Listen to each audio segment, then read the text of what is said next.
Agora, bom dia. E olha que eu acordo bem antes, daqui a pouco, pronto, e hoje o computador me sacaneou, não funcionava nada o USB, aí não desligava, eu tive que desligar a força, morrendo de medo que estragasse, mas parece que deu certo. E hoje então, a gente encerra, né, a unidade, inclusive depois do próprio fim do semestre, o semestre oficialmente teria acabado 2 dias atrás, mas estava dentro do planejamento, então fui eu que fiz isso, né? Avançar essas 2 aulas, tanto ontem quanto hoje.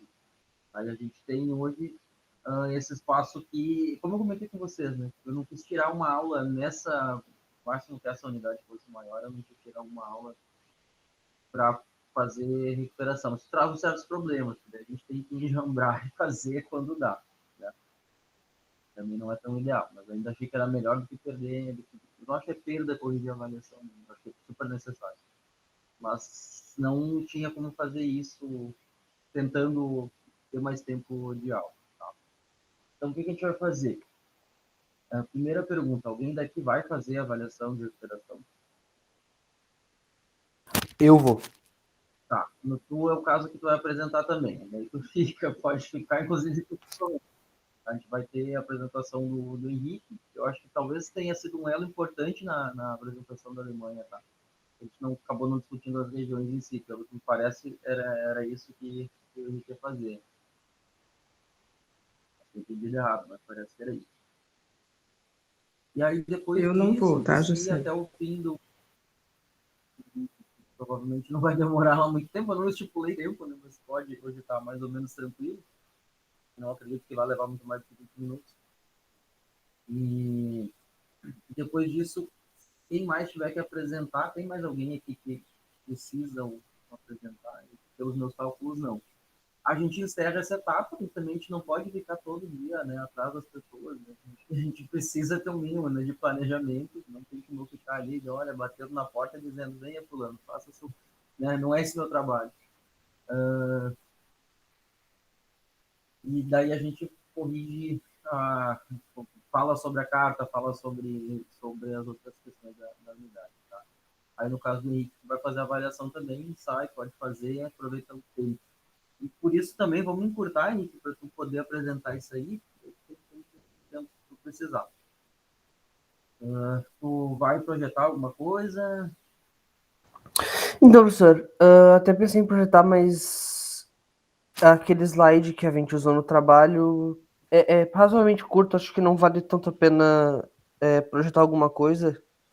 A minha parte também, ela é bem curta, para ser sincero, e ela fala mais, na verdade, do jeito que a gente separou o trabalho, ela fala mais sobre a história e a história mesmo da Alemanha, que era para introduzir mais o trabalho e algumas informações do que sobre regiões. Então, eu acho que você vai ficar um pouco desapontado em relação a isso.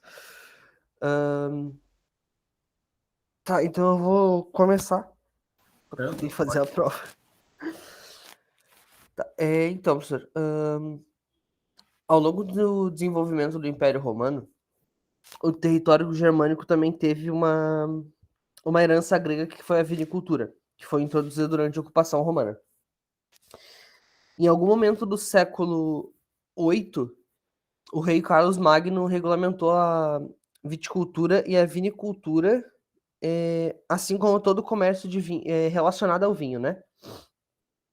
Alguns documentos, por sinal, mostram que as vinhas existiram em quase toda a Alemanha durante a Idade Média. Já os mosteiros, eles eram como nas demais regiões da Europa, né? E serviam como centro de pesquisa e cultura do vinho, que era uma bebida que era relativamente muito estimada assim, pelo povo, né? Naquela época, pelo menos. Só que devido a diversas mudanças climáticas, etc., os produtores de vinho eles se desanimam porque tinha uma dificuldade enorme na produção, né, em climas temperados, etc. E eles preferem começar a aperfeiçoar a fabricação cervejeira, por conta que eles têm uma produção de cereais naturais, né, bem grande. Então, com isso, o consumo de vinho passa a se firmar lentamente, né, baseado em importação de vinho, e a área germânica de vinhedos passou a diminuir continuamente, né, quase que totalmente, né, por assim dizer também, após ali o século XVI. No entanto, né, ainda assim, muitas vinhas ainda eram plantadas com inúmeras variedades de uva até o século XIX, mais ou menos. Foi quando os vinhedos e muitas variedades de uvas indígenas, se não me engano, desapareceram em decorrência da praga de Filoxera. Eu não sei pronunciar direito. E na virada do século XX, a viticultura alemã reviveu com a introdução de uma prática que era praticamente obrigatória, que era a enxertada de vinhedos. Eles faziam, né, a criação, né, e a seleção dessas uvas, levando a variedade padrão de uva que hoje predomina na viticultura alemã moderna. Hoje elas são focadas em uvas brancas nativas do centro da Europa e em algumas variedades tintas adaptadas ao clima mais frio. Hoje a Alemanha tem um estilo próprio de vinhos também, são todos bastante representativos do território deles, e vários deles são doces ou semidoces. A grande maioria, na verdade. A Alemanha está entre os países vitivinícolas mais ao norte do mundo, por sinal. Então ela tem apenas uma influência moderada de correntes marítimas no clima da Europa Ocidental, para permitir que as uvas amadureçam lá no extremo norte.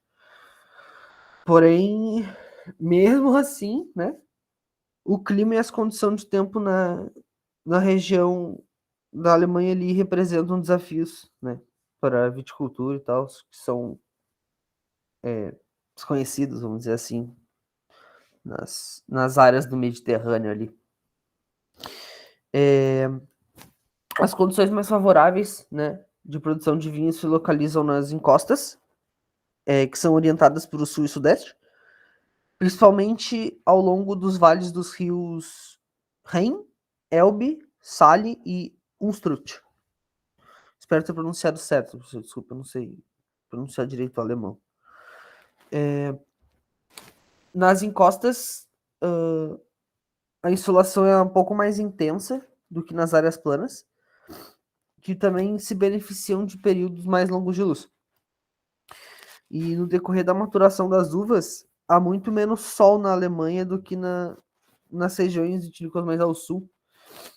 E as temperaturas médias assim do mês são menores, faz com que o tempo de insolação seja menor também.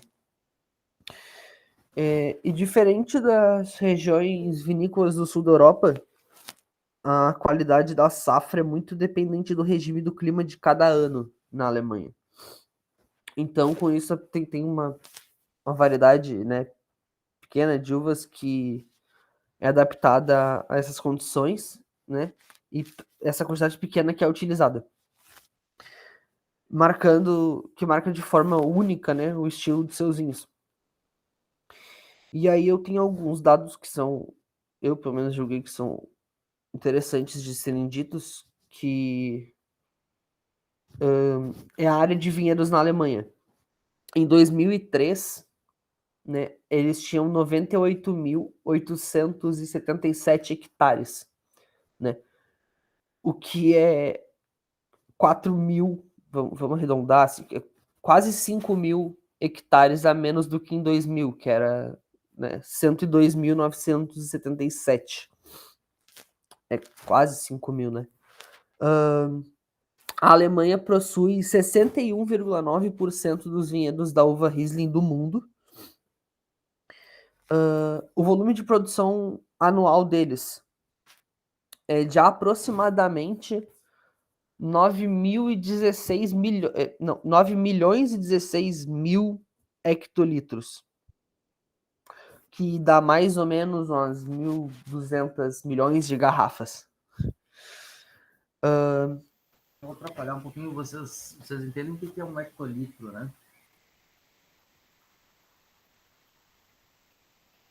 Pode ser para todo Tu- mundo.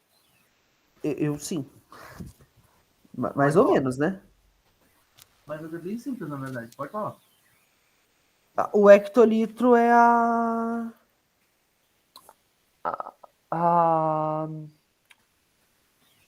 Supera que eu tinha visto isso ainda hoje. Ah, preciso esquecer. Não, mas é bem fácil, já digo aqui. Na verdade, assim, olha isso aqui, esse Se eu não me engano, era 1 para 100 litros. isso, 100 litros. Eu ia fazer, na verdade, estava procurando um papel para fazer aqueles. Lembra que a professora fazia lá, olha, litro, decilitro, é aquilo, é vezes 100, tá? É bem comum vocês encontrarem, é uma medida importante, assim, tem que saber o que é um hectolitro, porque o europeu, sobretudo, vai te dizer, esse vinhedo deu tantos hectolitros por hectare. É uma coisa mais confusa ainda, mas vamos falar de hectolitro em si. 100 litros. Um Aham. hectolitro em si. Toda vez bota mais dois zeros. Mas aproveitando para falar sobre isso, é bem engraçado. Assim, na Europa eles fazem muito isso, de dizer, esse vinhedo rendeu tantos hectolitros por hectare. E isso é super vago, assim, tá nas denominações de origem, isso, inclusive. Por quê? Porque se eu colher 100 quilos de uva, eu posso fazer ali 50 litros de vinho, 60, 70, 80, se bobear, e entre 80 e 50 tem uma diferença grande, né?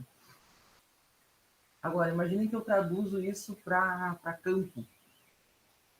Qual, eu não estou dizendo, quando eu digo, esse campo aqui, esse hectare rendeu tantos litros, eu não estou te dizendo qual foi o rendimento que a uva teve, eu estou te dizendo que ele pode render tantos litros, ou seja, eventualmente eu posso produzir menos uva e apertar muito mais e vai estar tudo certo, segundo as regras das denominações. Eu acho isso uma burrice tremenda, mas é bem comum vocês verem isso na Europa, tá? Lá naquelas aulas de viticultura, em algum momento eu comento lá sobre rendimento de uva, eu até não falo tanto disso, mas não faz muito sentido tu dizer, olha, esse hectare deu 5 mil litros de vinho. Olha, 5 mil litros de vinho, se tu tiver produzido 10 mil quilos por hectare, tá bem, 50%. 12, tá bem. Se tu tiver produzido 7 toneladas por hectare, foi 70 e poucos por cento. Pô, quanto mais para perto, pior é a qualidade. Assim. Então, só para vocês terem noção, vocês provavelmente vão ver essas coisas escritas em fichas técnicas, tá? E para vocês verem como é importante a gente ter um pouco de noção disso, porque o cara vai te passar uma historinha, às vezes, super mentirosa de alguma forma, e tu vai dizer, tá, esse é melhor que aquele. Não quer dizer muito, tá? Mas aproveitei a história do hectolitro. O hectolitro é 100 litros, tá? Só botar dois zeros mais no nome. Bom, tá, 63, né, voltando no caso, né, 63,2% dos vinhos da Alemanha são brancos. E os outros 36,8% que sobram são vinhos tintos. Eu também tinha comentado antes que eles importavam, né, muito vinho, né? Eles importam aproximadamente 13 milhões de hectolitros, por volta disso. E aí, 73% de toda essa importação vem só da Itália, da França e da Espanha. E eles também exportam vinho, eles também exportam mais ou menos 2,5 milhões de hectolitros para países como a Itália, França, Estados Unidos, Chile, Portugal, Austrália e alguns outros também, mas agora eu não me recordo. E, bom, a minha parte era isso. Ela fica meio. Agora, falando agora, ela fica um pouco. Parece que ela fica até um tanto incompleta. Porque ela era feita para. Tem muita coisa que era feita para não ser dita também, porque era da parte seguinte, etc. Né? Então, falando ela agora assim solta, ela até fica meio incompleta. Mas é isso.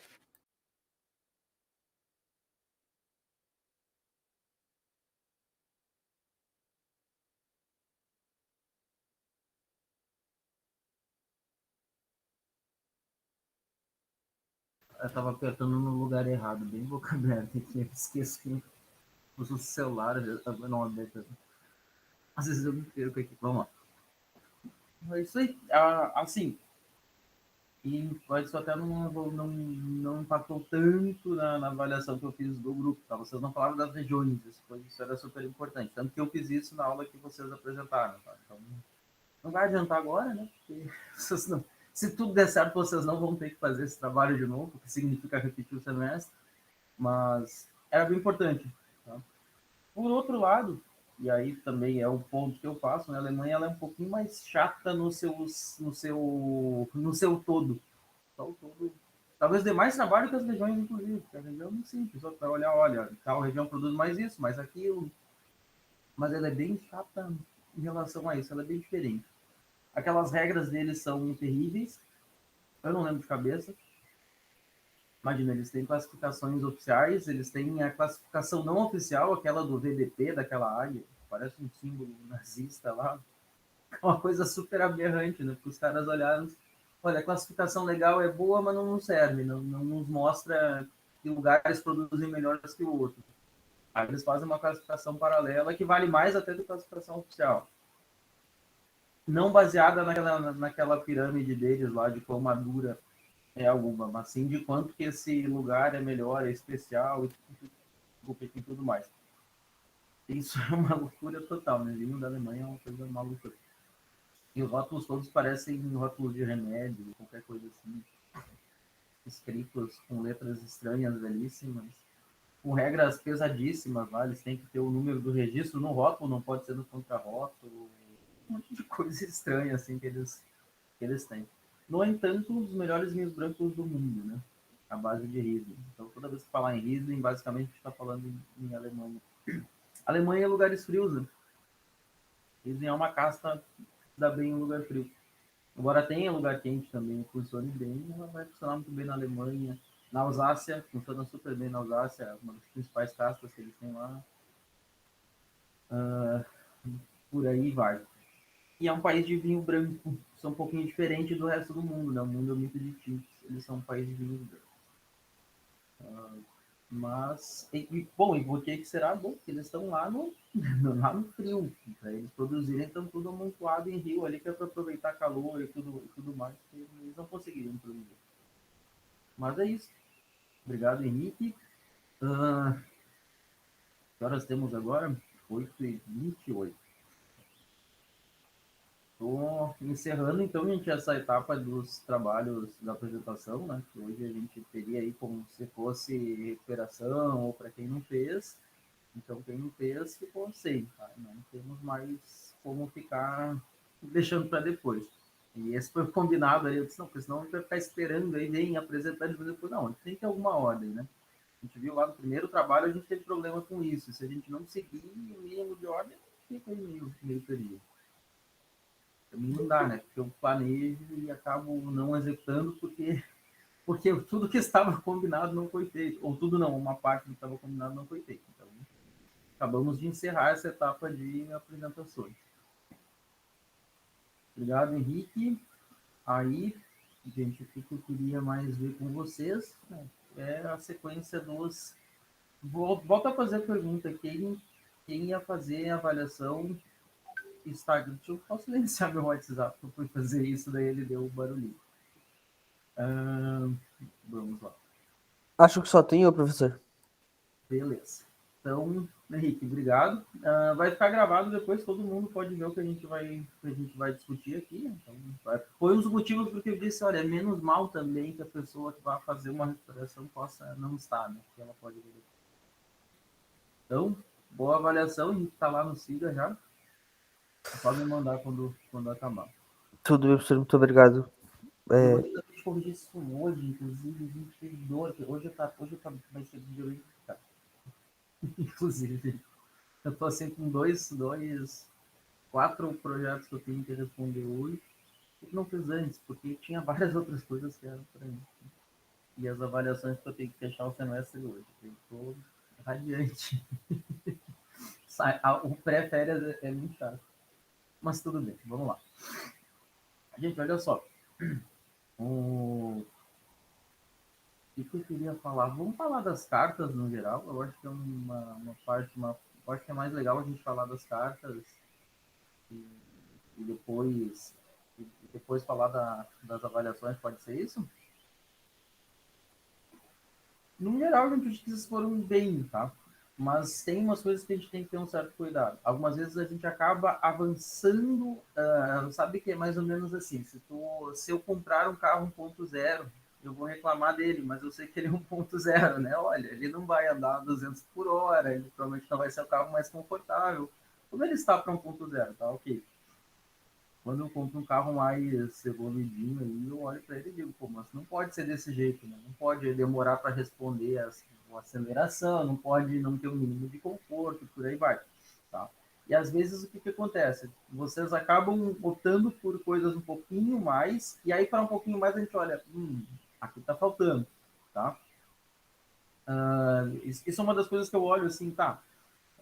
Vamos avançar, vamos. Chegamos aonde não chegamos bem.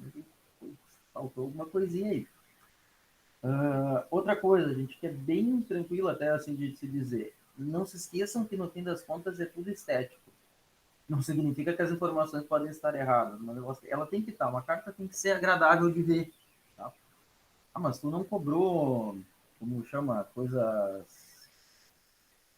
Eu esqueci, não.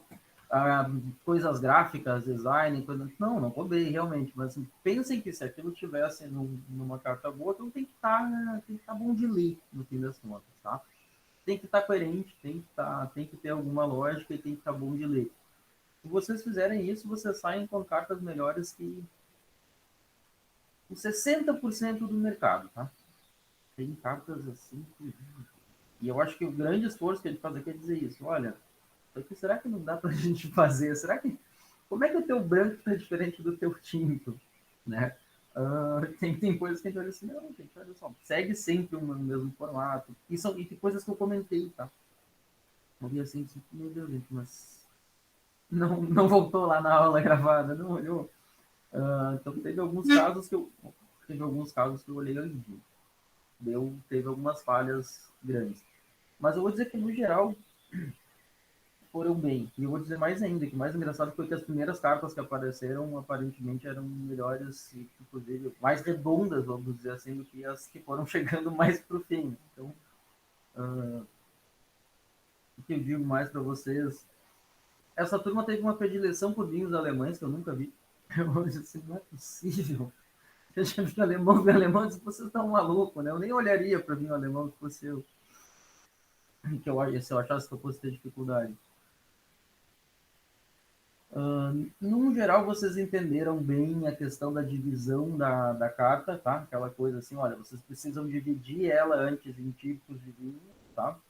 E vocês entenderam uma coisa, teve uma exceção, mas vocês entenderam uma coisa, né? Quando eu ponho aqueles rótulos lá, eles não são assim, por acaso, por isso que eu tenho resistência em mudar eles, porque eu queria cuidar para não me descuidar de algum detalhe, porque eles estão lá com alguma finalidade. Inclusive porque vocês não têm, por exemplo, vinho rosé. Ou seja, para ter 4 tipos de vinho, vocês tinham que necessariamente ter aquele porto. A primeira coisa, não vou dizer que é a primeira coisa, uma das coisas que eu olho lá atrás, tem licoroso? Tem. Tá? Licoroso, porto é o que forma os 4 vinhos que vocês têm. Os 4 tipos de vinho que vocês têm. Depois disso, em países. E aí, aquela velha história, né? Eu não cobro que vocês façam de um jeito, ou de outro, ou de outro. Vocês têm que ter alguma coerência em relação a isso. Não tem rosé, e é uma decisão estratégica, a decisão de não de ter que fazer vocês olharem, tá, mas nesse monte de rótulos aqui, qual que é o que é o que? Efetivamente não tem rosé. Aí algumas vezes alguém já botaram vinho verde, já botaram champanhe, não, champanhe é espumante. Algumas cartas separam, tá? Eu acho isso meio sem sentido. Já está separando em país e né, em espumante. País já está endereçando ali. E outra, tu teria que ter, para fazer sentido separar uma categoria de champanhe, tu teria que ter ali muitos rótulos de champanhe. Aí, 2 ou 3 restaurantes que tem isso, né? Tu não tem muito mais que 3 opções, 4 opções de champanhe. Tá? E aí também, daí o que eu olhava era isso, sabe? Primeiro que eu tinha que descobrir por que eu peço para vocês porem no mínimo 2 rótulos em um dos vinhos de mesa, porque senão vocês iam ficar procurando vinho fortificado, 2 rótulos não tem. E por que eu peço no mínimo 2 do mesmo país? Para eu conseguir definir a ordem que vocês escolheram ali, se foi alfabética, se foi de preço. E a ordem dos países também eu preciso de algumas categorias com mais coisas para poder entender o que vocês fizeram, tá? E isso eu olhava, eu vinha assim, tá, como é que está em espumantes? Espumante só tem um, não consigo ver. Em coroa só tem um, vou ter que decidir entre o branco e o tinto. Algumas vezes teve, por exemplo, começou em Europa, foi para Novo Mundo, começou em Novo Mundo, foi para Europa. Daí trocou, eu disse, não, peraí, gente, um ou outro, não tem aí pulando corda que não faz sentido, né? Acaba fazendo a carta menos fluida.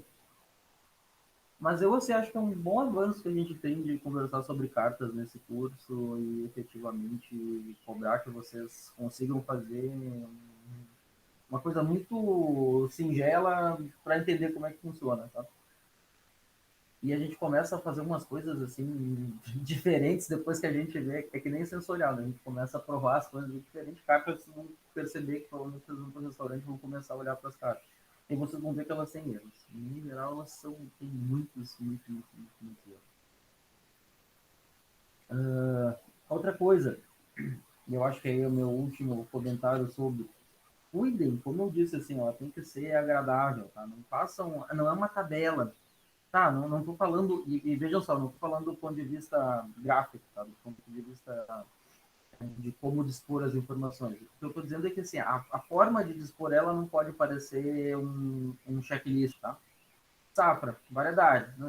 Tanto que muitas vezes. Ah, e outra coisa, às vezes se repetiam informações. Eu, pelo amor de Deus, você já disse que o vinho tal vai ser errado, por que você precisa dizer embaixo que ele já vai ser errado, né? Não faz sentido. Você já disse que ele é alemão, por que você está dizendo que ele é da Alemanha? Bom, né? Então, isso é uma questão de coerência. Tá? E também não façam essa coisa assim, olha, faz um. Parece que é um checklist lá, né? Daí o vinho acaba virando, parece uma folha ali, né? Olha, país é esse. Não sei. Ah, não tem safra. Ah, diz que não tem. Não, não tem, não tem. Não, mentira. Lembre-se que safra é uma informação que pode não estar, inclusive, né?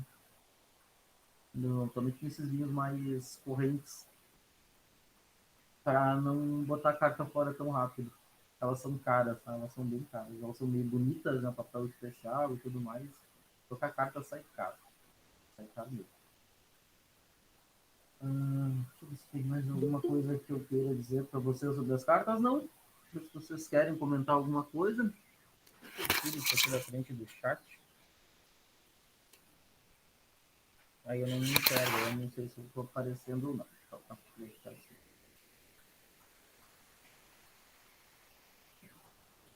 não? Então hoje vai ser rapidinho. Mais uma horinha a gente termina. Tanto que eu nem como é que diz? Nem fechei o vídeo, acionei, vou falar. Na apresentação que acho. Diga, Maria Aparecida.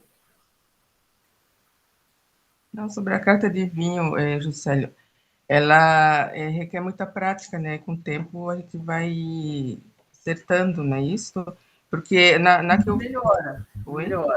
melhora. Algumas coisas daí aquela velha história. Então, por que ela fica pro fim? Porque a gente precisa dar uma olhadinha boa ali nas regiões, né? A gente precisa entender o que é uma denominação de origem. A gente precisa entender que Chablis é um negócio da Borgonha, um negócio, uma denominação da Borgonha, aquela coisa toda, para a gente poder se familiarizar mais. E sim, né? Mas isso de alguma forma é de todas as formações, né? A gente aprende e já é incitado a fazer uma coisa que na prática vai sendo feita assim com algum. E é bem engraçado, né? Eu nunca tenho essa esperança que as pessoas saiam sabendo tudo. Eu só quero que elas façam o mínimo bem. O resto vai ser. Isso não existe muito. Sim, é que na verdade a minha, eu fui seguindo aquele roteiro, o primeiro que você, um que tem no PDF que você mandou, aí eu fui seguindo aquele roteiro, né? Como eu não tinha uma experiência em fazer, mas aí, eu falei, né, a gente vai vendo outros modelos, né, e vai adquirindo uma prática sobre isso, né? Sobre Outra coisa que eu lembrei, gente, cuidem uma coisa. provavelmente as informações que você precisa estão no rótulo, tá?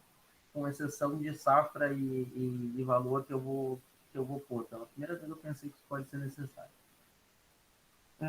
Mas por que eu lembrei disso? Às vezes vocês botavam ali, e aí é uma coisa meio grave, inclusive, né? Vocês botavam ali, por exemplo, um vinho que era, vou pegar lenteja, que tem tanto denominação de origem ou quanto indicação de procedência, né? Vinho regional. Ou podia ser vários vinhedos, que é a mesma coisa, que era uma questão da avaliação. Aí vocês pegavam um vinho regional alentejano e diziam que era denominação de origem, ou o contrário, dizia que era regional, uma denominação de origem não regional. Cuidado com isso, inclusive porque isso provavelmente determine preço, tá? E mesmo alguma noção de qualidade. Então tem um pessoal bem fixo isso, tá? Mas qual que é? Isso aqui é um... percebam qual é a indicação de procedência dele, tá? Ou vocês vão induzir a eu. E mesmo desmerecer o produto, né? Se era maior, você disse que era menor, você piorou aí. Então, mas carta é uma coisa assim, é a própria morada de Deus, né? Segundo aquele ditado que diz que Deus mora nos detalhes. Eu devo ser, nessa altura da vida, eu devo ser um santo, então, porque eu sou muito chato, eu gosto de detalhe, mas eu acho que de fato as cartas são coisas de...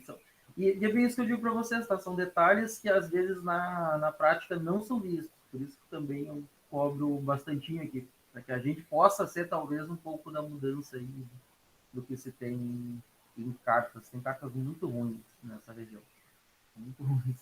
E muito parecidinhas, porque elas vêm quase todas nos mesmos lugares, 3 ou 4 lugares.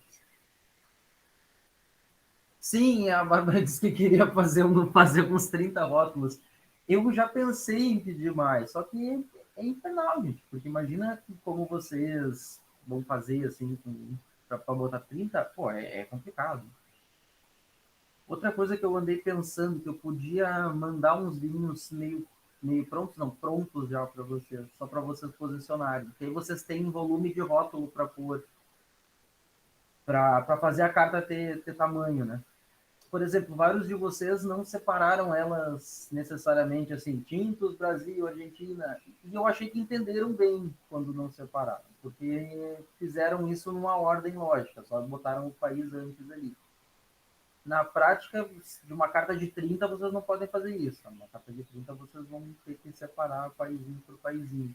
Não é exatamente que não possa, mas começa, ou vai ficar um listão tremendo, né? Tintos, e isso vai piorando de enxergar, tá? Isso vai piorando E vejam só, e aí é critério todo, e às vezes até meio difícil, né? Mas por que é? Porque é muito visual, porque é muito de alguma forma de intuição, de harmonia, de olhar para ela, tá, mas não estaria melhor assim, tá? Então, nem sempre é uma questão assim, como é que eu vou te dizer? Se tu me disser que eu posso fazer, que o que eu posso fazer rum com o melado tá errado, ponto, né? Ou é uma coisa ou é outra. Então, nem sempre é uma questão assim de certo ou errado, é uma questão de olhar, tá, mas isso aqui, será que não estaria melhor? Eu fico imaginando, o pessoal das artes deve ser muito assim, imagina quando avalia a pintura de alguém, assim, para alguém que é dessa área, assim, olha, sua obra é... Mas por quê? Você não tem bom. Olha, tá faltando harmonia, tá faltando isso, tá faltando aquilo, de alguma forma é essa. Embora tenha critérios bem fixos que a gente consegue olhar nas cartas, alguns não, alguns a gente tem que olhar e dizer assim, tá, mas se eu olhasse essa carta, e volto a dizer, não é do ponto de vista gráfico, tá, do ponto de vista, imaginando que ela estivesse no seu lugar perfeito, essa disposição estaria boa?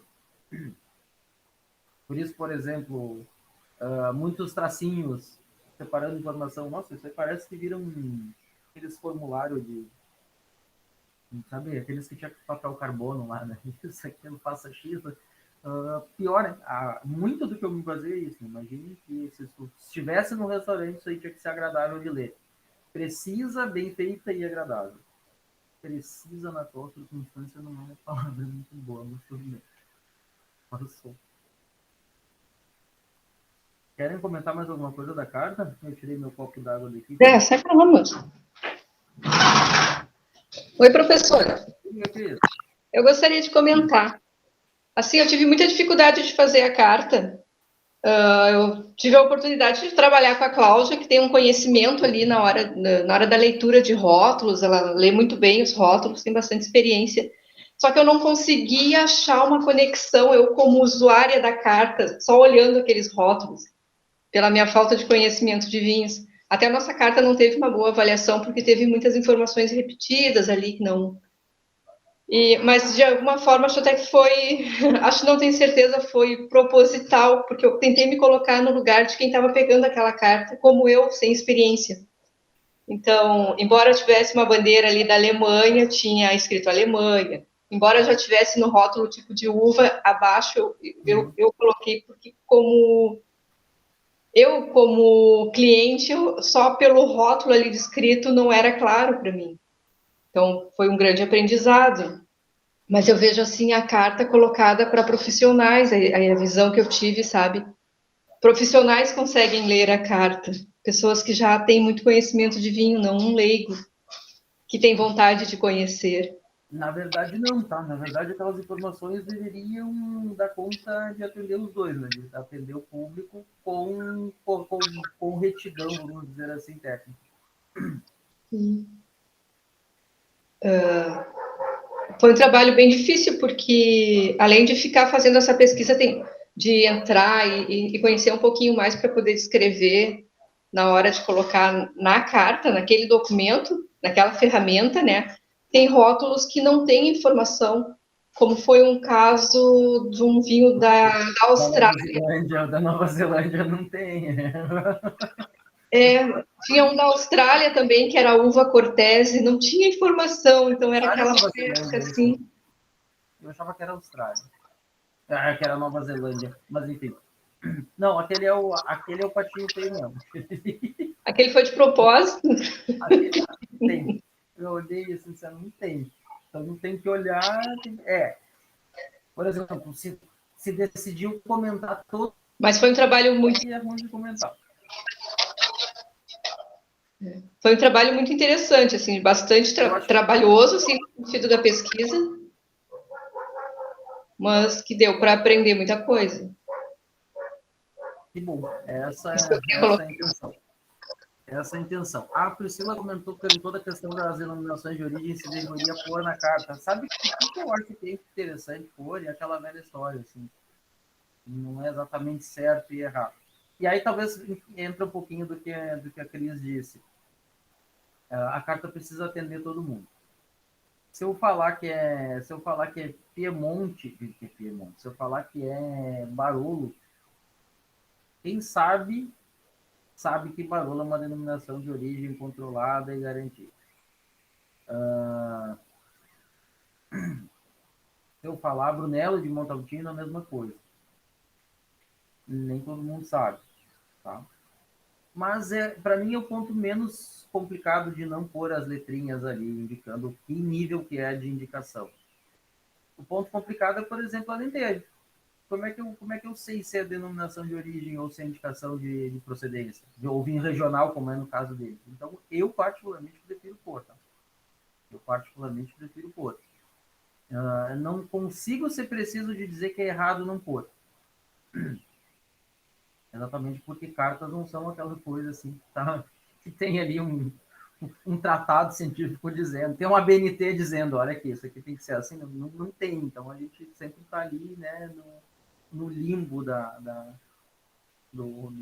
digamos, do certo ou do errado, mas eu prefiro pôr por isso, porque eu acho que, por exemplo, quando tu falar de Alentejo, tem momentos que tu não vai ter, tu não tem como dizer, o cara não tem como adivinhar que vinho é aquele, se ele é uma indicação de procedência, ou no caso da legislação portuguesa, ou se ele é um vinho de denominação de origem.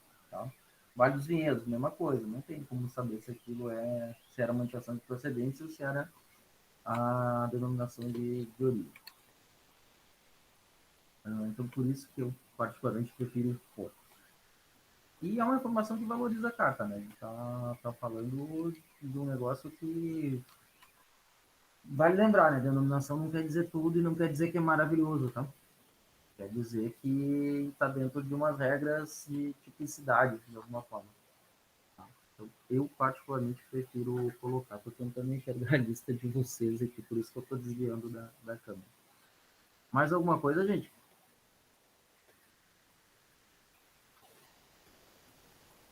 Sobre a carta?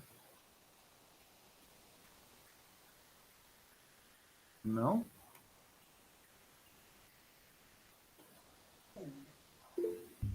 Nada, imagina. Mas eu achei que no geral foi bem, tá? Não achei ruim as cartas, não. Não achei que foram bem. E tem aquela velha história, né? Ah, mas achou que foi bem e foi só 6, só 7, só 8. É porque não, também não. Aí se eu disser, tá, 10, aí vocês vão com um erro para casa, né? Às vezes o exercício é esse, a gente vê assim, nossa, eu acho que eles foram muito bem, mas a informação não está certa. E se eu passar adiante, vocês vão levar ela como errada, né? Ou levar a errada como certa. E aí é uma coisa que eu vou ser responsável até de fazer isso. Eu não sei, às vezes as pessoas devem achar que ninguém sabe de nada, que todo mundo é burro e deve odiar todo mundo, que nunca disse que tá bom. Não é isso, né? É até uma questão. Eu não gosto muito daquela postura que tem algumas vezes, não, mas vocês são muito capazes. É um negócio que é quase livro de autoajuda, professor autoajuda, né? E às vezes tu tá enrolando as pessoas, né? Por exemplo, eu sou muito franco em dizer, eu não imagino que vocês vão sair dessa unidade sendo espetaculares. Nossa, melhor sommelier do mundo, não. Igual como se vocês saíssem do curso técnico em cozinha, vocês não seriam o melhor chefe do mundo. Porque vocês são ruins? Não, porque é assim que funciona, né? A formação ela é apenas uma porta, a chave de entrada. O depois é o que vai fazer diferença. O que vocês vão fazer com a formação é o que faz diferença. Tá? Então, eu sempre digo, e às vezes eu tenho uma ideia, assim, nossa, ele deve ser negativa, deve ser chata, deve achar que as pessoas, que ninguém é capaz de nada. Não, não é isso. Que eu acho que. Eu vejo às vezes aqueles discursos de professor, claro, vocês podem. Vai com calma, né? Ninguém sai de informação nenhuma tão simplesmente porque se formou sendo maravilhoso e sabendo tudo. Então, por isso que talvez algumas parece que nunca tá bom, não é porque é natural que a gente vá, enfim, melhorando. Por exemplo, análise físico-química, que é um caso bem claro para mim. Eu não sabia nada de análise físico-química, tendo, acho que, tirado 10 na disciplina, porque eu fui aprender quando eu fui fazer. E hoje eu digo que eu sei que eu sei que eu fiz, que eu sei fazer. Mas não aprendeu, não fazia também na escola? Fazia uma para saber como é que é. De verdade, para aprender na rua. Né? E aí, grande parte da minha preocupação em tudo é que vocês aprendam bem, para não sair com coisa errada. E aí depois consigam se desenvolver na rua. Diga, Cláudio. Complementando, né, o que o professor falou, no caso, como a Cris falou, assim, que ela, né, achou que eu tive uma certa facilidade em ler os rótulos, isso eu aprendi no estágio, na loja lá que eu estagiei, porque eu não sabia nada. E aí, quando eu fui fazer o estágio, aí o proprietário da loja perguntou para mim, eu falei. Aí ele pegou uma segunda-feira, que é o dia que não tem movimento, né? E aí ele me ensinou, sabe? Ele, ó, é assim, e foi me explicando. Então, eu acho que fazer um estágio é muito bom, vale a pena, né? Mesmo não sendo obrigatório agora, eu acho que é aí que, na prática, a gente vai... Eu não sei, para mim, pelo menos, é diferente. Aprender na teoria e na prática. Eu aprendo muito mais na prática. A teoria, ela é bom, claro, para a gente ter o conhecimento. Mas o aprendizado mesmo, eu acho que é na prática. E tu vê uma coisa, Cláudia, aí tem 2 pontos que são importantes, assim, tá? Eu tenho certeza que vocês não saem sabendo de tudo. Não, nem vão morrer sabendo de tudo. É uma hipótese impossível, mas vamos lá. Eu tenho certeza que vocês não saem sabendo tanto quanto precisa. Por outro lado, saber o máximo que vocês puderem saber chegando lá é uma vantagem que vocês têm, porque provavelmente o cara vai olhar assim, vai ter lá 2, né? Olha, fulaninho, Cláudia não sabe nem ler um rótulo, não sabe. Tem um que sabe, tem um que é melhorzinho, tem um que lê, tem um que já tem noção. Então, acho que grande parte do trabalho meu é dizer isso. Assim, olha, quanto mais noção vocês saírem daqui, quanto mais noção vocês conseguirem sair daqui, sabendo melhor, porque é uma vantagem para vocês ali. Tá? E assim, ó, é um setor bem complicadinho, tá? Desse ponto de vista. Eu vou dizer assim que muitas vezes eu sou perguntado ali, olha, tem alguém para indicar? Eu digo que não. Porque eu não.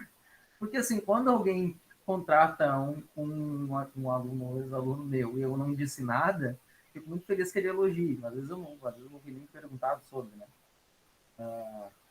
Quando me pergunta e eu digo, olha, pode ir com fulano, vai com fé. É eu que falei, ele tem a minha cara, assim. Então eu tenho muito cuidado em ser preciso, assim, em casos que eu entendo que eu preciso de bastante de questão muito avançada, assim. E para vocês terem uma ideia, tem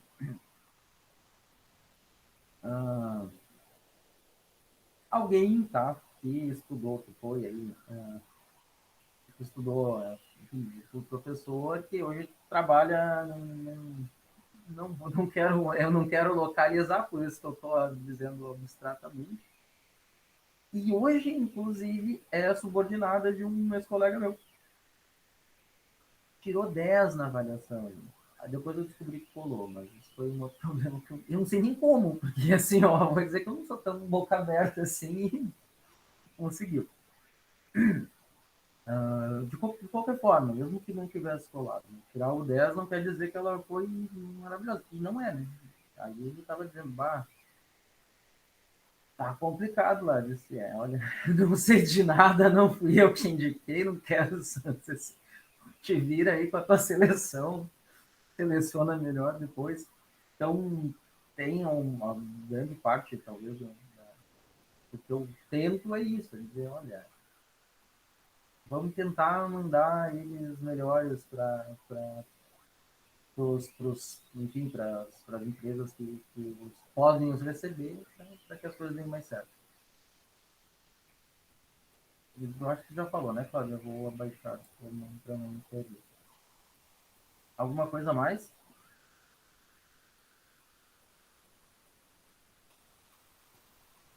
Sobre as notas, o professor falou, realmente é difícil, eu pelo menos, é difícil tirar uma nota alta com o professor Juscelio, mas eu estou muito feliz que eu consegui. Pela primeira vez. Pela primeira vez, depois de, sei lá, acho que faz uns 3 anos que eu sou tua aluna, ou 4 em outros cursos, eu fiquei com uma nota, sem ser a nota mínima. Tá vendo, ó? Tá vendo? Que é a conversa que eu vou fazer na sequência. Era isso só. Mas é isso aí. E agora vamos, então... Gente, olha só, mais alguém, vou aproveitar para perguntar de novo, mais alguém tem, pela última vez, trabalho para apresentar ou avaliação para fazer?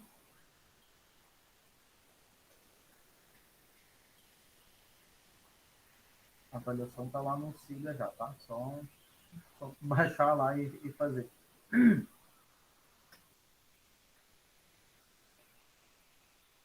Viu? Acho que vocês devem ter escutado. Tá bem. Então, vou fazer a correção dela. E acho que em uma horinha a mais a gente vai para casa. Que bom que eu tô cheio de... Não é por isso que eu tô correndo, não. Até porque eu não tô correndo, né? Eu tô usando o tempo que a gente tem. Mas eu confesso que me sobrar umas horinhas hoje de manhã assim vai ser bom. Eu realmente preciso terminar umas coisas que o prazo vai fechar agora. Não é nem pelas férias, é porque realmente tem coisas que são para hoje mesmo. Vou só abrir a avaliação aqui.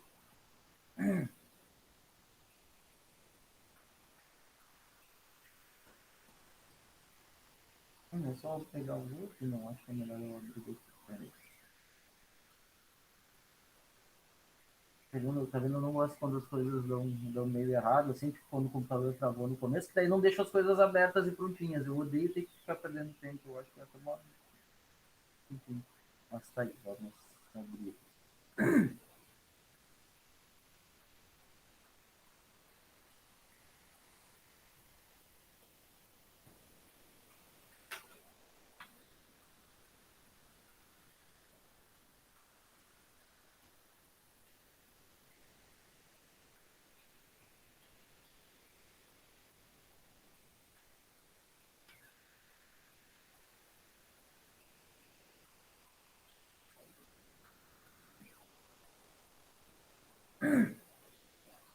Eu vou pegar ela sem a correção, acho até mais fácil. A gente vai conversando sobre ela.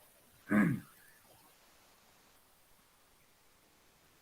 eu só aumentar a letra aqui, que eu acho que foi bem melhor. Só um pouquinho.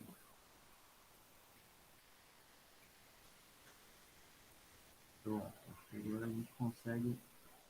Certo.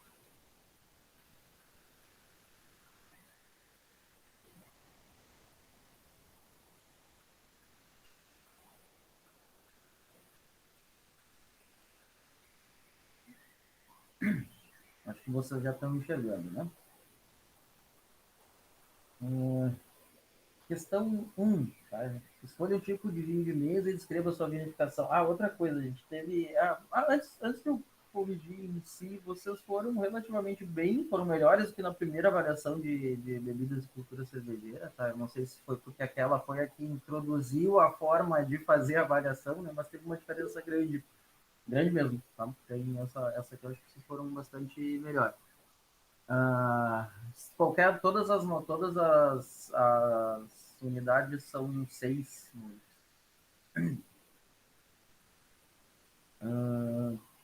Mas o que eu dizia para vocês? Sim, como vocês estavam, como é que vocês foram, mas vocês foram relativamente bem. É bem verdade que foram menos bem nas escritas do que nas de marcar, mas todas elas valiam a mesma coisa, então no fim das contas não adiantava tu só acertar de marcar, coisas que foi uma opção minha também, assim, por exemplo, é muito claro que a questão 1 deveria valer muito mais. Deveria valer 2, deveria valer 3 pontos. Aí, se eu fizesse isso também, eu sei que muita gente não passava pela porta estreita, porque ela não foi uma questão tão bem respondida assim, né? E aí é o ponto que eu queria chamar a atenção, né? Do quanto vocês têm dificuldade para ver as coisas que a gente escreve né, mas a escrita é meio difícil, e que a gente lê, né? Eu li, eu falei, eu expliquei essa questão aqui, por exemplo, eu expliquei um dia antes, eu expliquei na explicação que eu dei, teve gente que botou ali, Salton Classic, que é um vinho Cabernet Sauvignon. Não é isso, gente, não é isso. Isso já está muito claro. Então, não tem nenhuma possibilidade de eu olhar para uma questão que foi respondida assim e dar meio. Não tem, está errado. Né?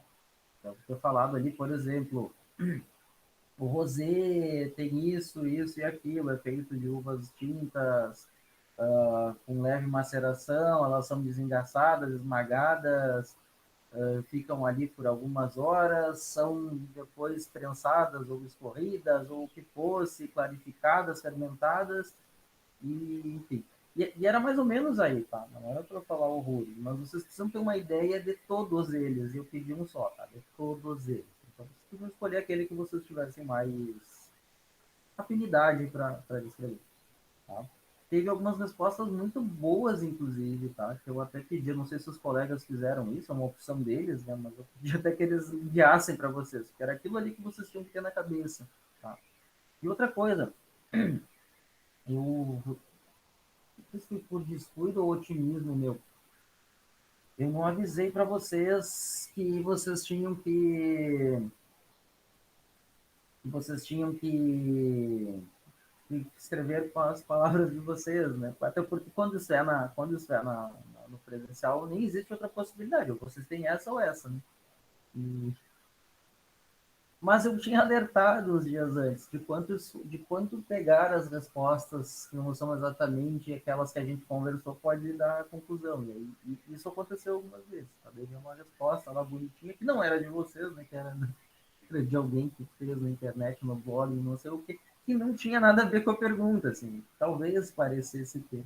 Tá? A avaliação é para avaliar vocês, não é para avaliar o que o outro escreveu, né? Então é importante que vocês respondam vocês. Tá?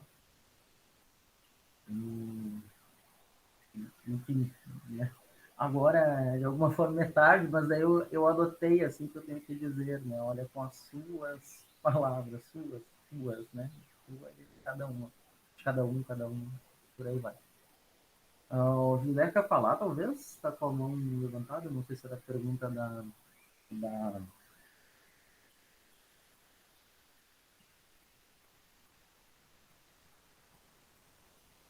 Estava no chat?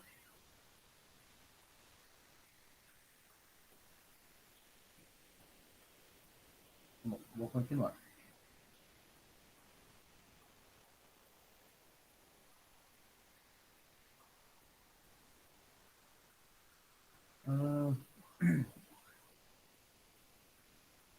A próxima questão. Então, essa aqui tem várias respostas, né? Mas basicamente que vocês têm, os pontos que vocês têm que ter. Se eu tivesse, podia fazer até o resumo. Né? Olha, o vinho tinto é com uva tinta. E eu nem ia cobrar algumas coisas assim mais avançadas. Que pode ser com brancas também, né? Sabe que a gente pode ter aquelas misturas. Não, estava bem. Pode ser maceração carbônica. Não, estava bom que vocês conseguissem me dizer assim, como a gente faz a maior parte do vinho tinto do mundo. Recebendo a uva, desengaçando, esmagando, macerando, né, fermentando com maceração, descubando, fazendo malolática, estabilizando, clarificando, amadurecendo ou não, engarrafando. E ter essa linha geral de como se faz é importante, tá? Por quê? Porque as fichas técnicas vão ter informações sobre elas que fazem diferença no porquê que aquele vinho é assim. E para vocês degustarem um vinho e conseguir, por exemplo, perceber que um vinho branco, esses mais moderninhos que a gente tem aí, Almaden, por exemplo, é claramente um vinho branco que passou por um bom tratamento de clarificação, que foi prensado direto, sem maceração e tudo mais. Então, sim, isso importa o trabalho de vocês na prática. Faz de vocês melhores do que a média que pega ali uma taça e começa a dar umas viajadas estranhas e falar coisas como rosa do deserto, que nunca foi nem pro deserto, nunca nem cheirou a rosa.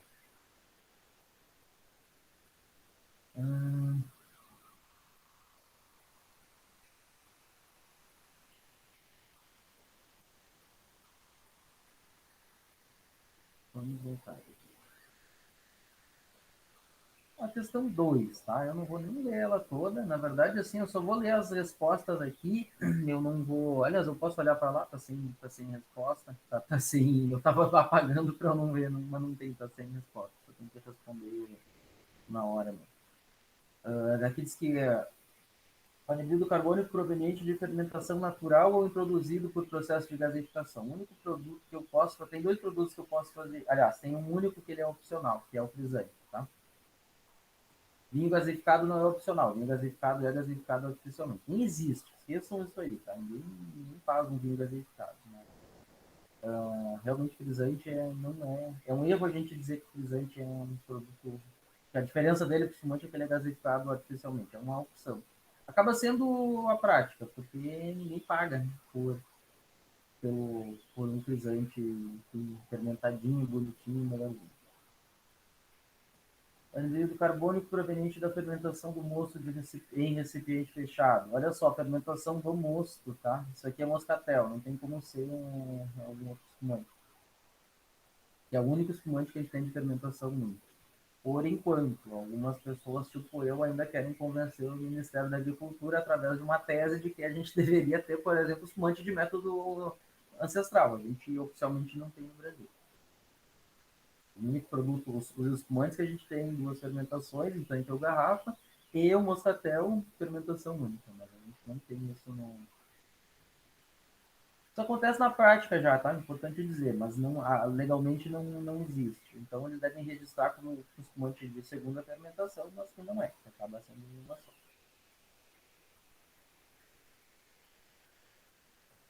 Anidrido carbônico proveniente de uma segunda fermentação em garrafa, método tradicional, né? Era o antigo método... Antigo não, é o método champenoise, que não pode ser chamado assim fora da região. Anidrido carbônico proveniente de uma segunda fermentação alcoólica do vinho em grandes recipientes. Charmat,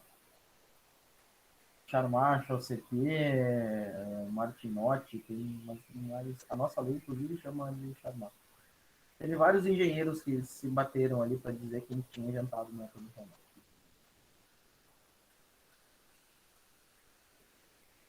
E aí a alternativa certa ficava... Essa é a hora que era bom. Bom, é só vocês botarem as... Eu acho que eles conseguem fazer isso aí, né? Até porque eu prefiro não ter a resposta que eu consigo conversar sobre isso sem olhar para ela, efetivamente. Mas vamos ver. Teria aqui 4.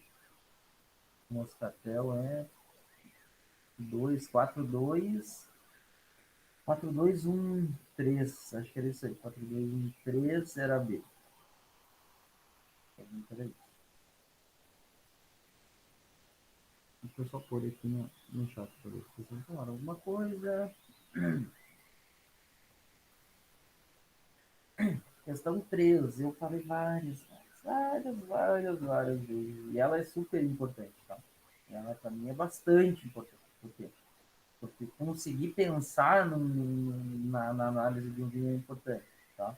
Ah, mas a gente não teve prática, não tem problema, porque já está lá na teoria, né? Mas sabe que a prática ajuda a amalgamar isso, a fazer na prática, de fato. Mas, quais são os 3 caminhos que a gente pode enxergar um vinho? Pode enxergar, veja só, enxergar um vinho na boca. Gosto em si, sensação gustativa, aroma de boca. Tá lá no material, tá lá na aula, eu repeti umas tantas vezes, eu avisei que essa questão ia cair, ela vai cair sempre, ela sempre vai estar, e ela sempre vai ser avisada, e as pessoas vão insistir em dizer, 12 ácidos, não é, isso são os gostos, eu não quero que tu diga os gostos, não tinha perguntado aqui, quais são os gostos, tá? A gente tem que ter bem claro que a gente tem o vinho nessas 3 coisas, quando a gente percebe o vinho nesses 3 sentidos, quando a gente tem ele em boca. Tá? Uma coisa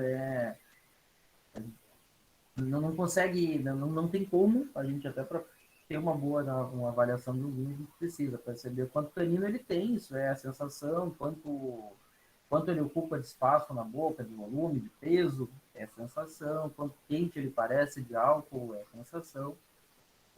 Quando a gente fala quanto ácido ele é, quanto aqui que é doce ou que não é doce, a gente está falando de gosto. Quando a gente diz que ele tem, que ele lembra tangerina, amora, coisa e tal, o retrogosto lembra isso, ele em boca o aroma parece mais intenso que no nariz, a gente está falando de aroma de boca. Então, tem que ter bem claro isso. Em uma linha vocês respondiam, tá? Era bem simples. E por que pareça, é simples e importante para vocês entenderem, tá? Para vocês entenderem isso. Tá? Prestem sempre atenção, por quê? Porque vocês vão estar com o vinho numa taça para provar, e vocês em boca vão perceber isso. Gostos, as sensações e os aromas que vocês sentem ali pela via retronasal.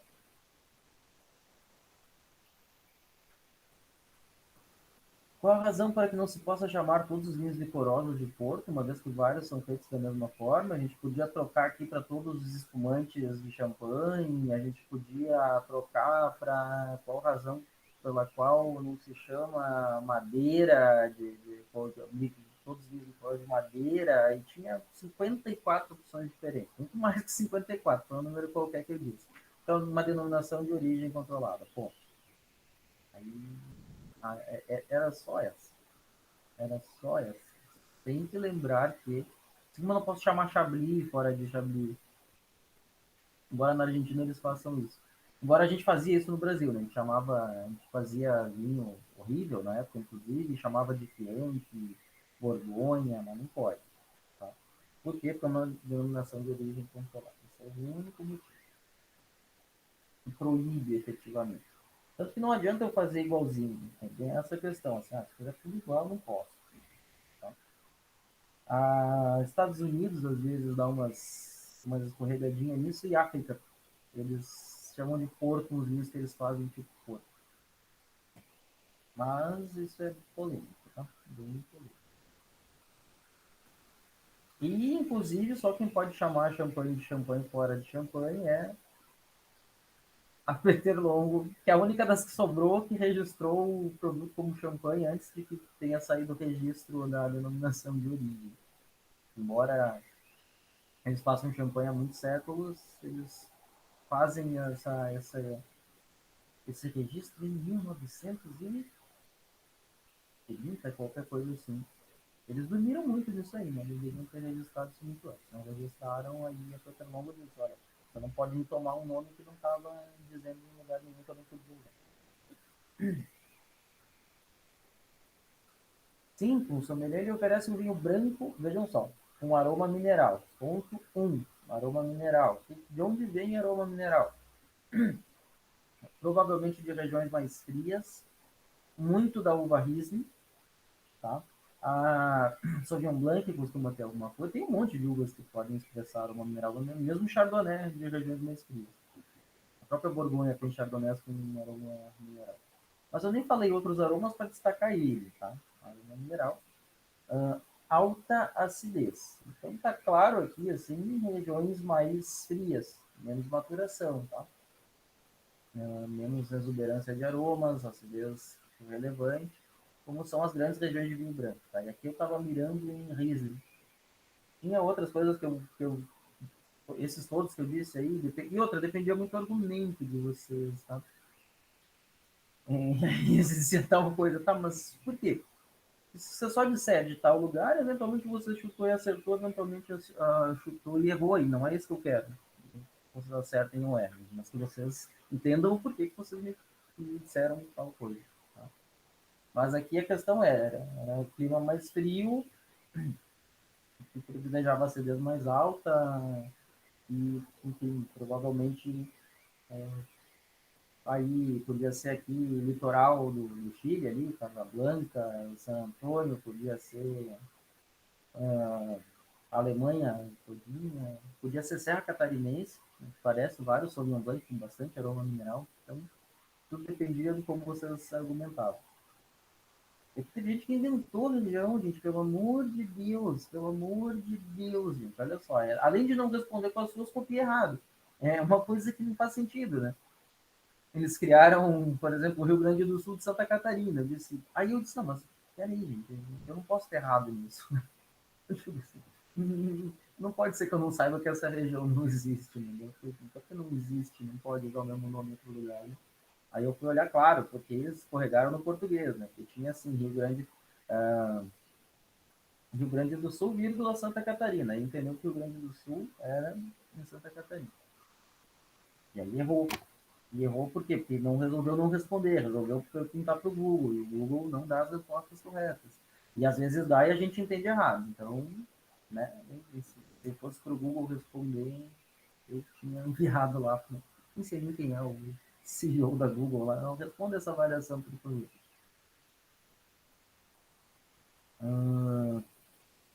Próxima questão, mesma coisa, só que é um vinho tinto. Então, olha só, gente. E daí outra coisa, tá, mas para que isso? Por que eu tenho que saber disso? Claro que isso aqui é vocês degustando, gente. Não é outra coisa. Se você olhar aquele roteiro de degustação, é isso aqui. É isso aqui. Pegar e dizer, olha, tá, o que eu tenho nesse vinho? Quais são os elementos que ele me oferece para eu conseguir inferir alguma coisa? Nesse caso, um vinho tinto. E na prática a gente vai ver, assim, nesse semestre que vem, que é isso que a gente faz. Um aroma de pimenta, pimentão e especiarias. Tem duas coisas aqui que a gente pode considerar, né? Que isso seja pouca maturação e que isso seja aroma varietal. Aí depende, só por esse aroma eu não mato a charada. E aqui eu mataria. Baixa acidez. Baixa acidez não é uva pouco madura, ou seja, claramente eu tinha uma uva madura que de um clima mais quente, baixa acidez mesmo, mais quente, um aroma varietal de especiarias. Está lá naquelas aulas lá de análise sensorial. Tá? Tem várias coisas, eu ainda comento. Olha, aproveitem isso, isso aqui não está nos livros. Está lá na prática, às vezes do jeito errado, às vezes inventa coisa, que solo não sei o que, dá aroma de não sei o que, isso nem tem muita clareza científica. Mas isso aqui sim, tá? O que eu mirei aqui quando eu fiz essa questão? Cabernet do Chile, ponto.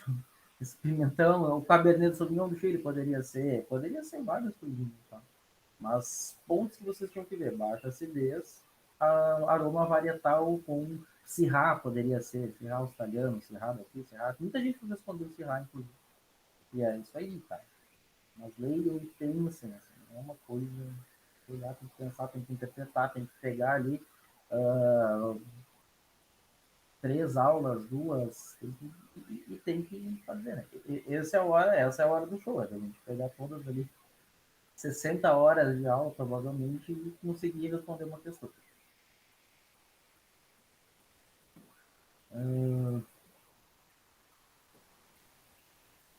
E vejam que não é só pegar uma tacinha, né?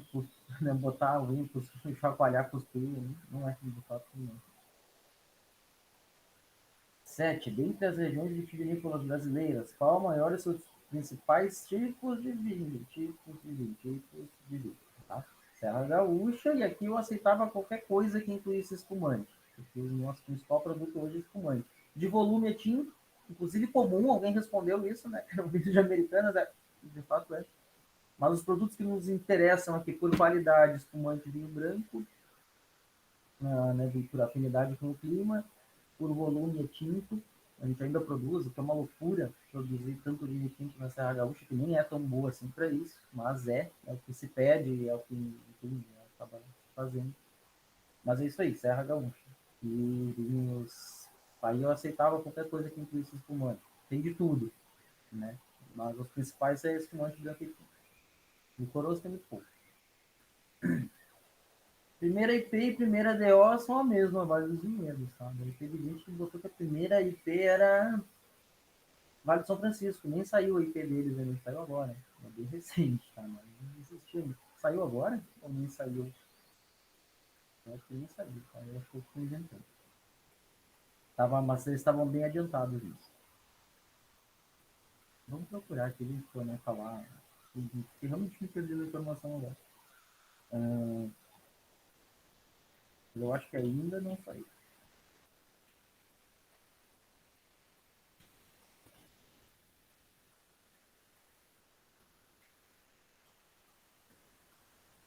Não, ainda não saiu. Eles estão no busca, eles estão no terá, que já está quase sacramentado. Só tá, deve estar esperando qualquer canetaço da, do órgão de regulação. Realmente, não precisa desse ano, é o que eu estava imaginando isso. Tá para sair, mas ainda não saiu.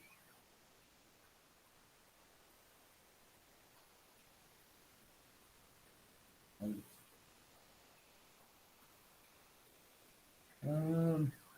Vamos voltar aqui. Quais as uvas emblemáticas, branca e tinta? Gente, emblemáticas é uma coisa, é um conceito bem de uma forma subjetiva, tá? Mas são aquelas que chamam a atenção. Por questões históricas, por questões que se adaptam bem. Para tinta aqui, olha, hoje é Merlot.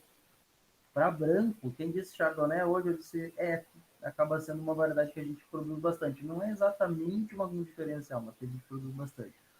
E a gente falou disso em aula, né? Ainda disso, olha, né? Brancas, sinceramente, Riesling, Moscato, eventualmente eu podia ter posto Peverella, podia, tá? Que era o que a gente produzia por primeiro, até mesmo o Trebbiano a gente produzia uma época bastante, tá? Mas pouco Chardonnay está, tudo bem, não foi bem o que a gente disse, mas tá. Tinta, Barbeira, Cabernet Franc e Merlot, tá? Cabernet Sauvignon, gente, é o que mais produz, mas não é uma variedade que o Rio Grande, que a Serra Gaúcha diga, nossa, que vinho maravilhoso que tem aqui de Cabernet Sauvignon, pelo contrário, tá? Então, Cabernet Sauvignon não passou pela porta estreita. E isso foi um assunto que a gente conversou em aula, tá? A gente deu uma olhadinha. E que é importante. Eu já tive que usar, mas eu nunca vi falar de Riesling. Pois é, mas é para isso que existe professor, né? Para que a gente consiga trazer para vocês as coisas que eram, né? Mas, historicamente, o Riesling itálico era a variedade que fez, basicamente, o Brasil ter vinho branco fino. E Barbeira foi a que começou, foi a que foi possível. Aí depois veio o Cabernet Franc como coisa de qualidade. E o Cabernet Sauvignon passou por cima do Cabernet Franc e não tem tipicidade, né? Porque as mudas de Cabernet Franc estavam morrendo tudo por causa de vírus. E Cabernet Sauvignon estava sendo procurado na época, ali nos 80 e pouquinhos, 90, na expansão de produção no Brasil. O consumidor procurava e o produtor gostava que produzia bastante. Aí tudo deu certo. Tudo deu certo para produzir o vinho errado, né? Aquele Cabernet de pimentão também desagradável e ácido. Que não raro a gente ainda encontra. Mas qualquer coisa vamos interrompendo, tá?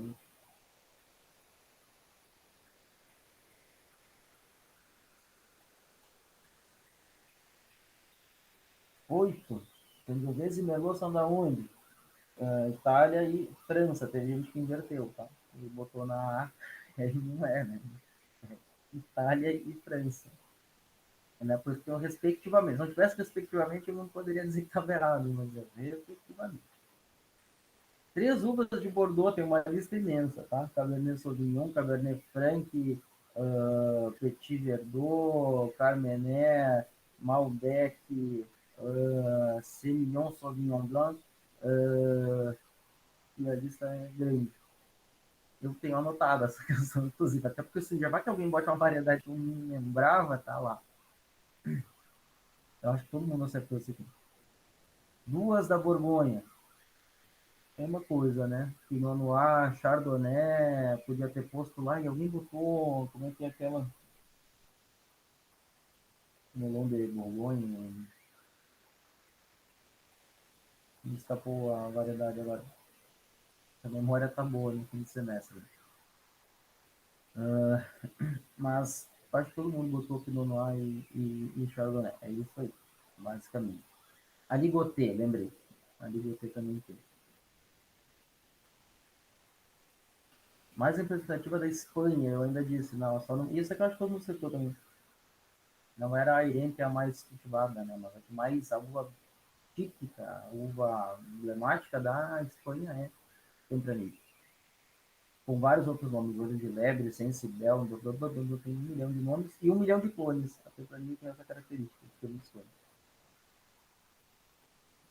Qual o principal cultivo vitícola na Alemanha?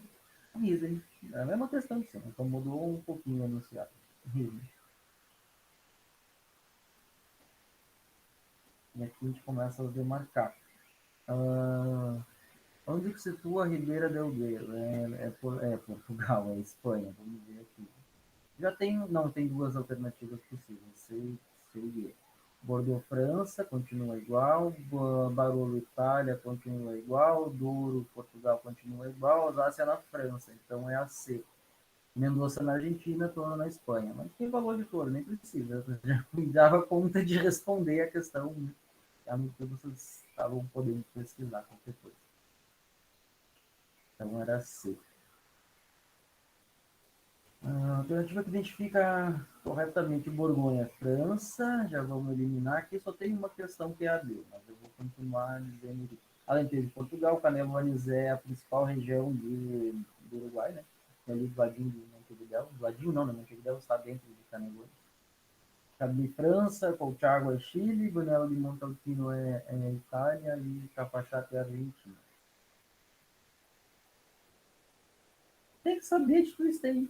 Tem que saber até mais do que isso, tá? Então, volto a dizer, o que a gente faz aqui é um esforço para dizer, olha, vocês precisam olhar para essas coisas, mas tem que saber até mais do que isso. Às vezes as pessoas ficam indignadíssimas, vão lá nas pedagogas e reclamam, assim, mas elas vão lá, mas eles têm que saber, na verdade eles têm que saber mais que isso, né? Isso não é compatível com uma avaliação e com uma disciplina.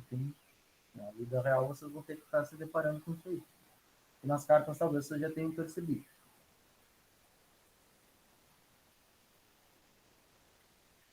Uvas finas, muito utilizadas no Brasil, tá? Então, vou ver uma por uma aqui, Cabernet Merlot, Chardonnay, Moscato, é a A, né? Deixa eu só ter certeza disso. Aqui tem Isabel, que é comum, tem Niágara, que é comum, Niágara, que é comum, Bordeaux, assim, quase nem aparece, se aparece aquela uva Bordeaux, folha de figo, Ibis, né?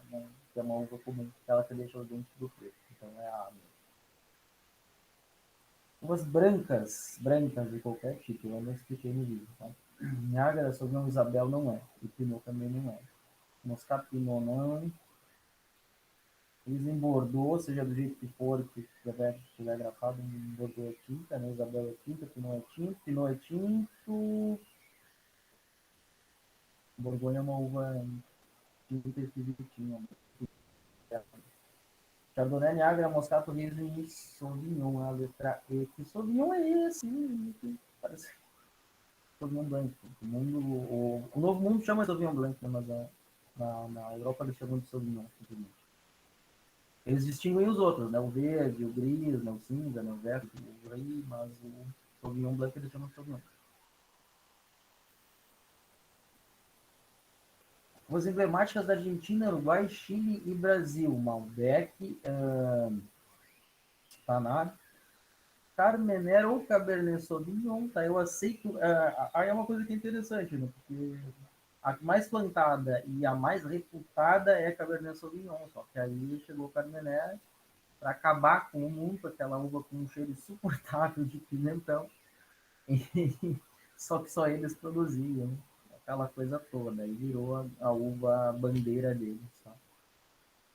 Brasil Merlot, tá? Hoje, claramente, pra gente, Brasil Merlot.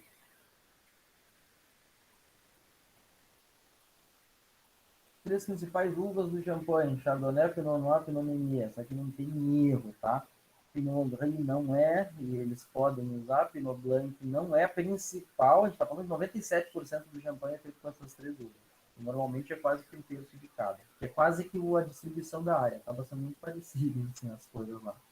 Embora por motivos diferentes. Não estou dizendo que eles fazem tudo igualzinho, mas a maior parte dos champanhes tem uma proporção muito próxima, ali 40, 30, 30, 35, 30 e pouquinhos, 30 e pouquinhos de cada uma.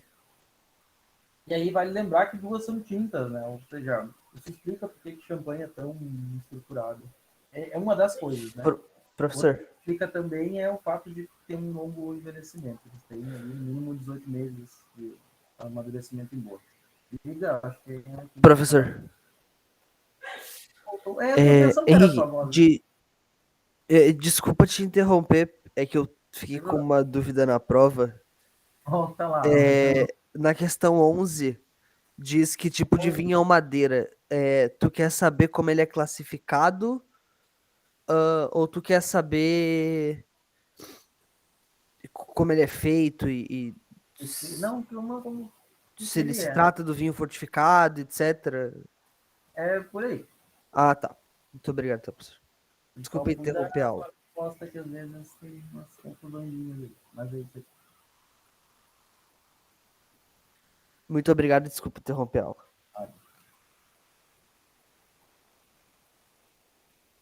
Vamos lá.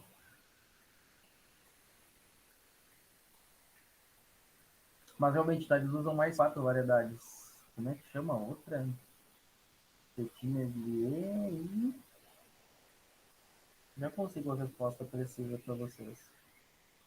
E Arbane, eu acho que é isso. Arbane, Petit Meunier e... Onde está?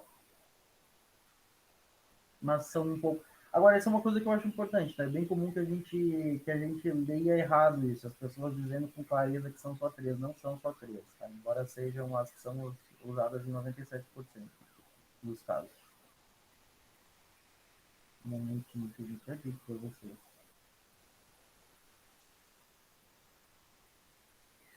Então, é só procurar aqui no site do comitê, não estava nem estar procurando aqui, mas aqui eu tenho. Eu acho que é isso, Pinot Blanc, Pinot Gris, Arbane e Petit Meunier, acho que é isso.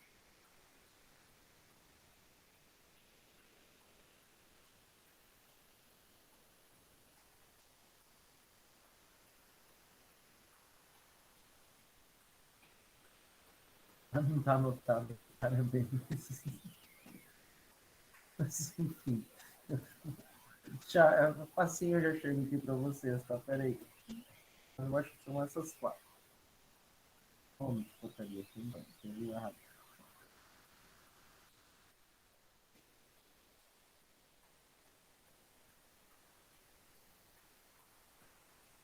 Já que eu estou abrindo aqui, só para atualizar vocês aqui, 38% do vinhedo deles é Pinot Noir, 32% Pinot Meunier, 30% de Chardonnay. Ou seja, a menor percentual, embora seja uma bebida, né, um vinho branco, é de uvas tintas. E vamos ver uma coisa aqui, quais são as outras? 0,3, não é nem 97, gente, é 0,3% do vinhedo é das outras uvas, que é Arbane, Petit Meunier, isso mesmo, Pinot Blanc e Pinot Gris. São essas 4 mesmo. Não estava certo. Eu acho que eu estou errado, porque eu não gosto de dar informação errada. Vai ser tomada como certo. Acho que fugiu aqui a apresentação, né? Não, voltou, né? Acho que voltou. O que o Meet faz? Ele some como que a gente está apresentando. Mas onde está essa questão foi minha. Inclusive, toda pergunta aqui, tudo que importa é o seguinte, é isso aqui. Em relação à elaboração de espumantes, o primeiro produto historicamente comprovado como tal foi oriundo do sul da França, não foi do norte da França. A historinha bonita diz que foi Dom Perignon, blá, blá, blá, blá, é só mentira. Tá? Mas eles tentam contar que isso é verdade. Aí eles pegam os papéis lá, uns papel de pão escrito lá em 1000 e lá vai pedrada, antes que eles registrassem que tivessem os registros lá em Limu. Só que é muito relativo, assim, o cara, sabe, alguém falou ali, pegou um copo de uma bebida que espumava, não está bem claro que era isso aí, tá? E o que se conta, assim, digamos que nos bastidores, conversa de corredor, que até hoje a gente escuta, foi que, pelo contrário, né, Dom Perignon tinha ódio daquele vinho que espumava. Afinal de contas, não era para isso que ele fazia, né? Ele fazia um vinho tranquilo para tomar na missa, na coisa toda. Não tomar na missa, eles tomam vinho pra caramba nos mosteiros, né? E ela, pelas tantas, ele descobriu, olha, agora que eu sei fazer esse negócio, talvez o destino desse lugar seja fazer isso. E aí virou o que virou. Mas não foi uma coisa assim tão premeditada e não tão sem querer assim, tá? Ele foi estudar para descobrir como não fazer. E aí descobriu que era melhor fazer.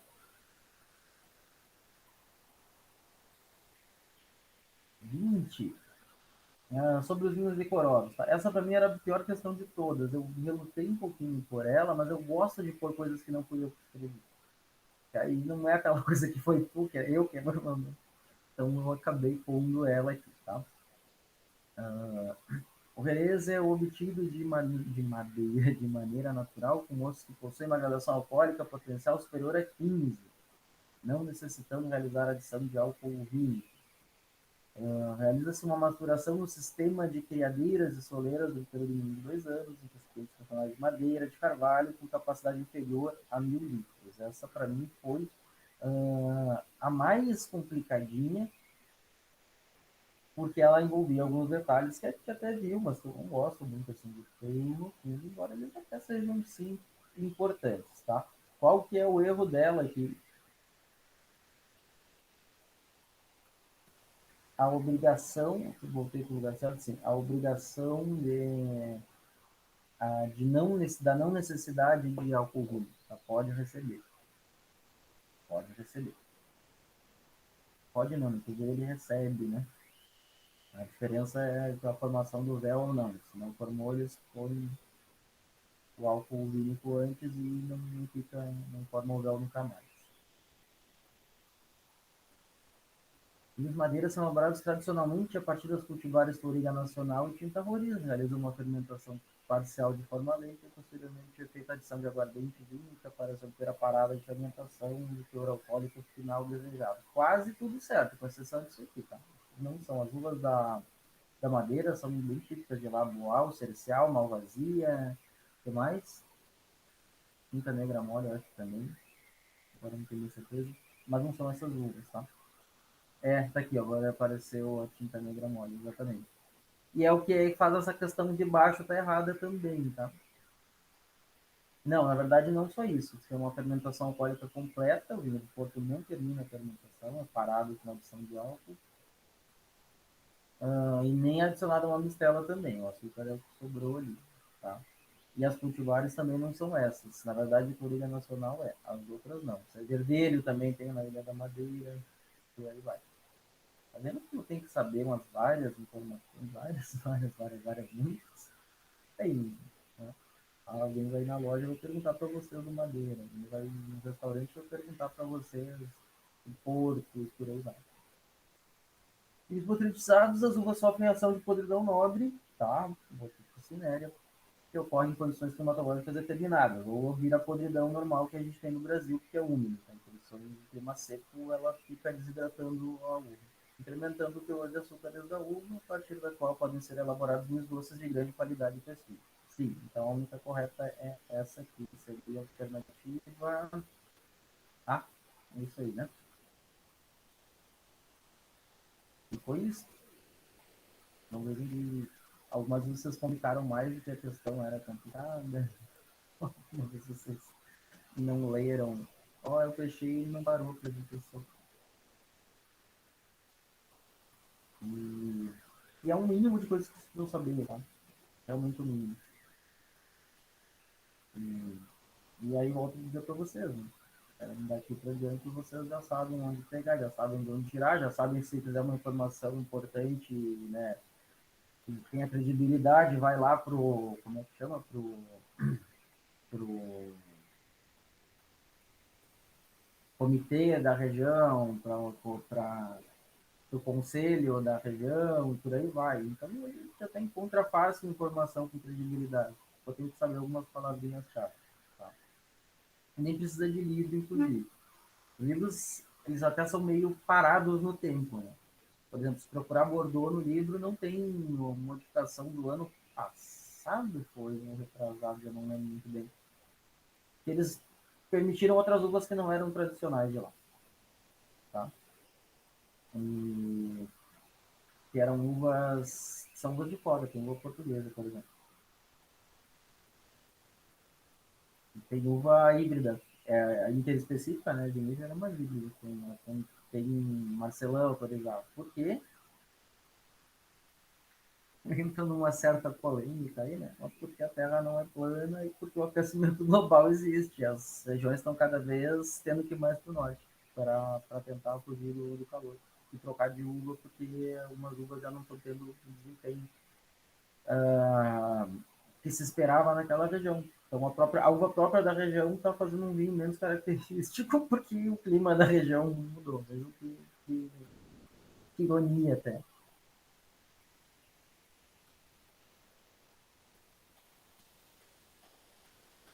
Gente, feita a correção, falamos das cartas, falamos das avaliações, que foram muito bem, equipe, né? Sei que as questões de marcar deram uma ajuda, mas tudo bem, as outras também, todas valiam meia, né? Eu podia ter mudado um pouquinho o cenário aí. Mas ainda assim, tá? Eu acho que a maior parte das pessoas já ficar com 6 se eu tivesse ponderado mais para as escritas. Tudo bem, Cláudia, já tá gravado. Faltou luz. Eu não sei, aqui começou o dia que ia chover, assim. Eu até disse, putz, era capaz de dar problema na internet. E não, agora tem sol. Trovoada, trovoando, ia dizer, tá certo?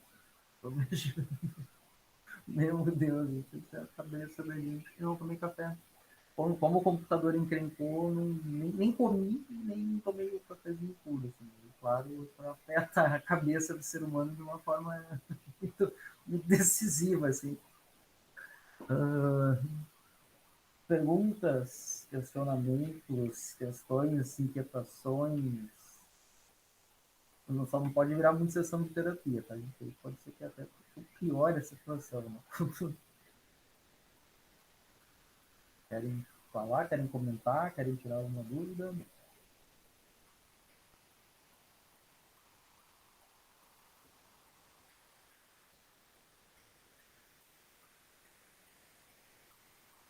Aquele silêncio sepulcral. Tá. Nada mais, então eu vou pegar as avaliações, tá? Eu não sei quantas pessoas estão fazendo, porque cada uma. Qual será a minha disciplina no próximo semestre? Eu vou estar com atividades complementares, que são as práticas, né? E com vocês. Então, né? Peraí, deixa eu abrir meu horário do semestre que vem. Então, na verdade, o Siga me responde isso aí também, mas o Siga é tão confuso que é mais fácil ver pelo horário. E tá bem confuso também, que eles mudaram. Nossa, vocês vão ver, essas grades de horário do semestre que vem, assim, tá um horror. Mas tudo bem, a gente vai se devolver. Quando tanto aparece um negócio diferente.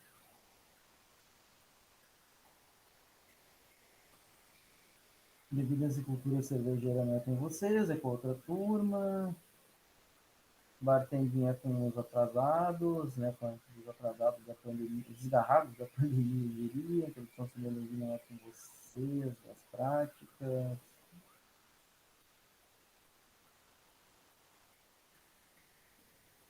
Acho que com vocês eu tô só com atividades complementares, é isso?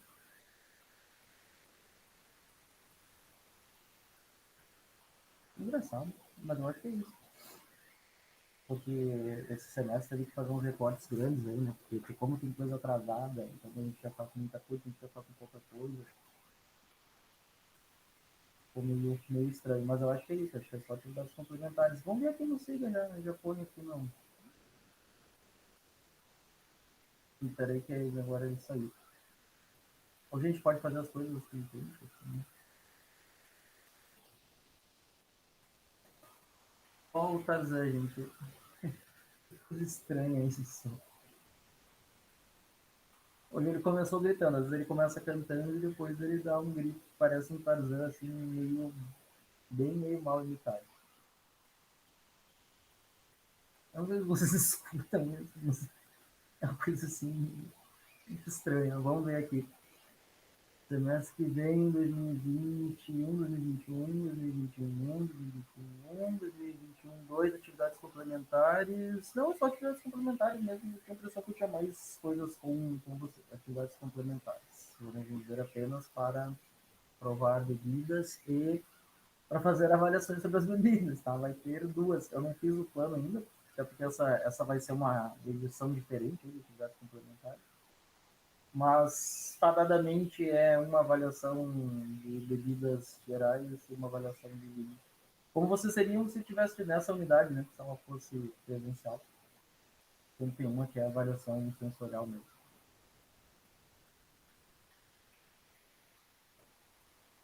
Algo mais, gente?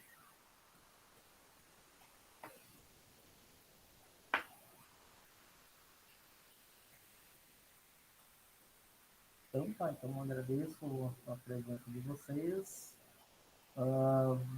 Provavelmente eu fecho, provavelmente não, sou obrigado a fechar hoje os diários, tá? Então já vai estar até daqui a pouquinho, dependendo da hora que eu receber a avaliação, eu já faço, não sei quem está fazendo, né? Ele é aberto, então, correndo atrás, tu ali, você tem que fazer tal coisa, porque não é esse meu trabalho, né?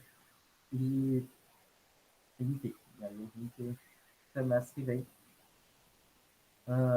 não se encontra. Então, boas férias para vocês. Não sei se vai ser bem férias, né? Porque tá tão fora de época. Eu vou me dar o direito de viajar uns 3 dias semana que vem. Não, talvez mais que 3. Talvez eu siga direto para o Rio Grande do Sul, mas eu tenho umas diárias vencendo e eu quero ficar na água quente, tomar vinho na água quente. Eu acho que tá de bom tamanho, assim. Mas até ali vai dar um trabalho tão grande, gente. Esse fim de semana vai ser assim, um desvelamento, mas vai dar tudo certo.